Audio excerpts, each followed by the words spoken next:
In this video we will be installing this billet shifter to completely transform the drive of your 206. So do you want to go from this to this? Then keep watching this video. So with this shifter you get the plate that replaces the leather shifting boot, all the hardware to install the shifter, and of course the shifter itself.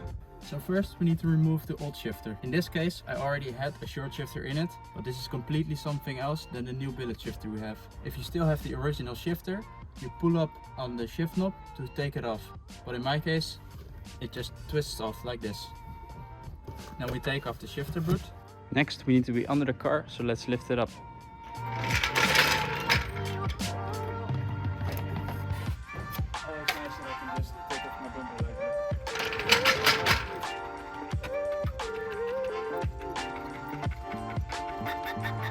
So under the car the shifter is connected with a bolt to the linkage.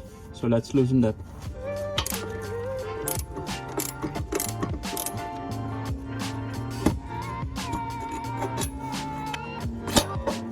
And once we have loosened the shifter below the car, we can loosen the bolts on top to take it all out.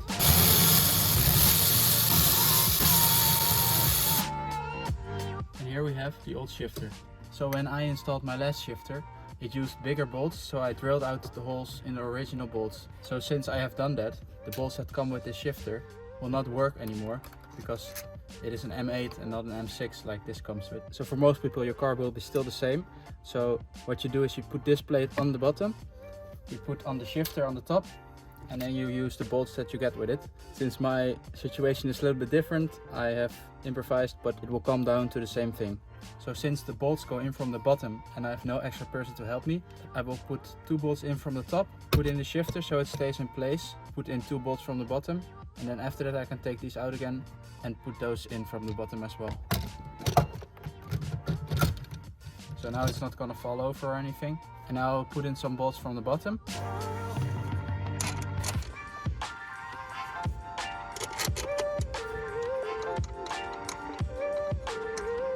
To connect the shifter to the linkage, the shifter will go in between the linkage right here.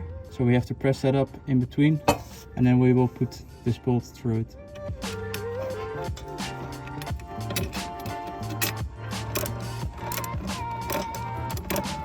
There's a little bit of a problem with the shifter, which is that it's hitting the metal right here.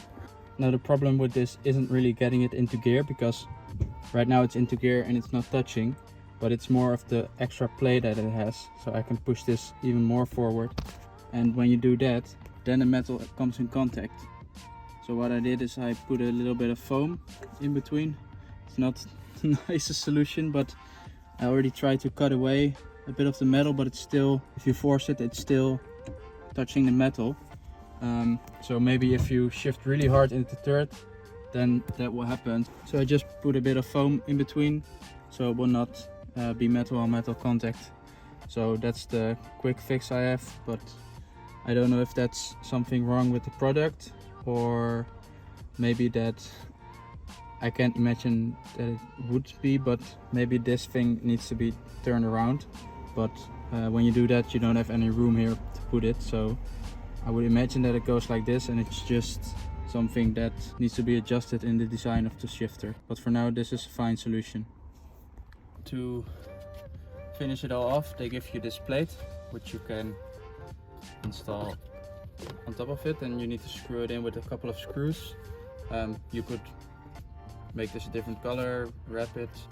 So for now I've pushed this rubber piece in as an insulator, and I've now wrapped this plate. I'm gonna put it over it, and then it's gonna be nice and good seal.